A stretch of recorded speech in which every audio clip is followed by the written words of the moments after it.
After these things I saw another angel come down from heaven, having great power, and the earth was lightened with his glory. And he cried mightily with a strong voice, saying, Babylon the great is fallen, and is become the habitation of devils, and the hold of every foul spirit, and a cage of every unclean and hateful bird. For all nations have drunk of the wine of the wrath of her fornication, and the kings of the earth have committed fornication with her, and the merchants of the earth are waxed rich through the abundance of her delicacies. And I heard another voice from heaven, saying, Come out of her, my people, that ye be not partakers of her sins, and that ye receive not of her plagues. For her sins have reached unto heaven, and God hath remembered her iniquities. Reward her even as she rewarded you, and double unto her double according to her works, in the cup which she hath filled to her double. How much she hath glorified herself, and lived deliciously. So much torment and sorrow give her. For she saith in her heart, I sit a queen, and am no widow, and shall see no sorrow. Therefore shall her plagues come in one day, death, and mourning, and famine.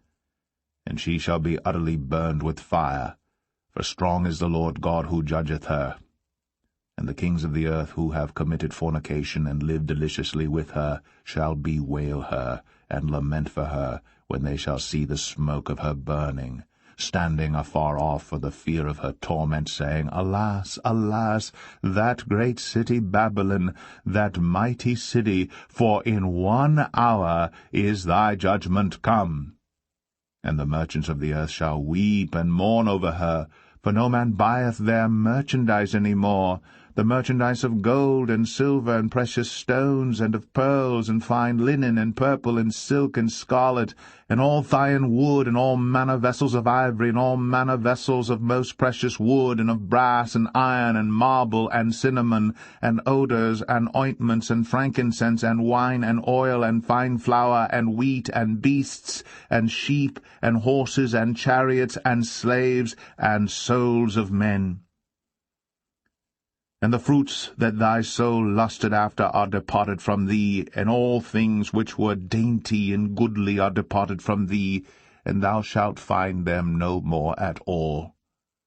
The merchants of these things which were made rich by her shall stand afar off for the fear of her torment, weeping and wailing, and saying, Alas, alas, that great city, that was clothed in fine linen and purple and scarlet, and decked with gold and precious stones and pearls!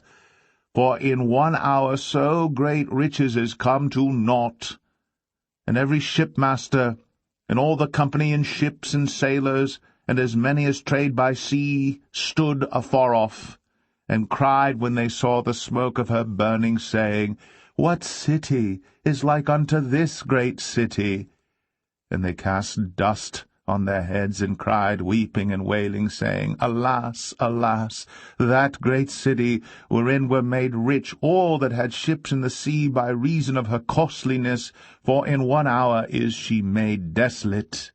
Rejoice over her, thou heaven, and ye holy apostles and prophets, for God hath avenged you on her. And a mighty angel took up a stone like a great millstone, and cast it into the sea, saying, Thus with violence shall that great city Babylon be thrown down, and shall be found no more at all. And the voice of harpers and musicians, and of pipers and trumpeters, shall be heard no more at all in thee, and no craftsman, of whatsoever craft he be, shall be found any more in thee, and the sound of a millstone shall be heard no more at all in thee, and the light of a candle shall shine no more at all in thee, and the voice of the bridegroom and of the bride shall be heard no more at all in thee, for thy merchants were the great men of the earth. For by thy sorceries were all nations deceived, and in her was found the blood of prophets, and of saints, and of all that were slain upon the earth.